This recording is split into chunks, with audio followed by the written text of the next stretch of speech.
السلام علیکم و رحمت الله و برکاته. در کتاب ها قصه میکنن از یک عالم محدث مفسر فضیل رحمت الله علیه. میگه شاگردی داشت، بسیار شاگردی دانشمند بود، عالم شده بود. میگه و خدای متعال با گذشت وقت به اون شاگردش میگه در وجودش یک کسلی را پیدا کردگی بود. اون شاگرد میگه با پیش چند طبیب میرفت، از اون کسلی او یگام چیزی رو پیدا کردن نمیتونستن، یگام معالجه کردن نمیتونستن. عاقبت الامر اون شاگرد بسیار خسته شد، به پیش یک طبیب رفت. اون طبیب گفت در وجود تو یک کسلی هست، هر سال باید یک قدح شراب باید بنوشی. یک قدح به اصطلاح امروزه من و شما یک پیاله باید شراب بنوشی، عرق بنوشی، تا اینکه همون کسل تو چی شود؟ خاموش شود، برطرف شود. اون جوان که دیگه اون کسل او را آزار میداد، ناراحت میکرد، مجبور شد یک قدح شراب هر سال منوشید. از بین 4-5 ساله که گذشت، عاقبت الامر اون شاگرد به جاگه غلطید، کسل وزمین شد.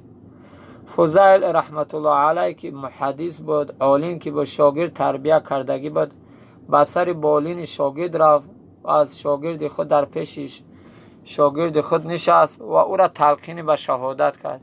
یعنی گفت ای شاگرد بگو لا اله الا الله محمد رسول الله.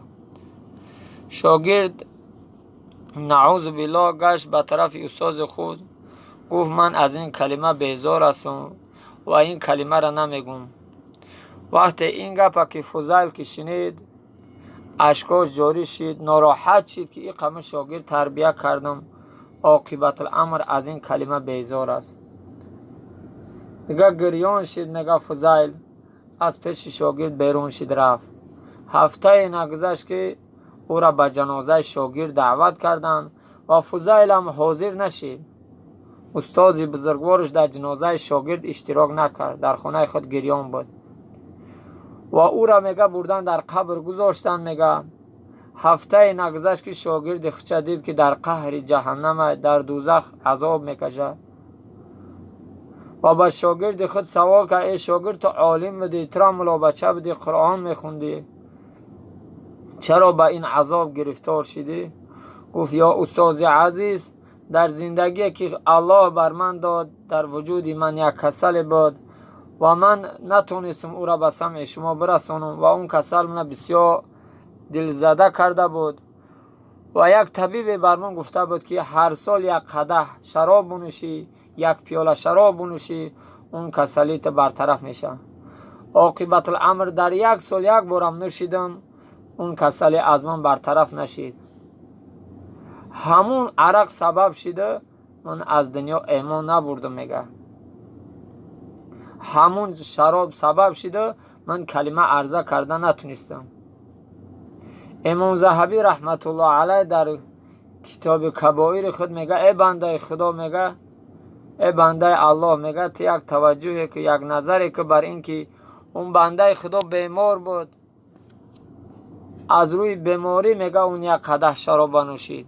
چه حال امروزه بنده هایی که هر روز عرق می نوشند، هر هفته و هر ماه عرق می نوشند، حال اینها چی می شود؟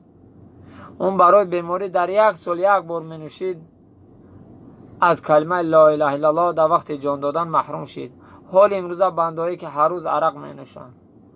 به این خاطر انسان با عقل کمتر اندیشه میکنه، کمتر فکر میکنه که از این سی دهشت چیکار کنه، دور باشه. خداوند متعال همه ما و شما را هدایت کنه که از این حرام، از این شراب خوری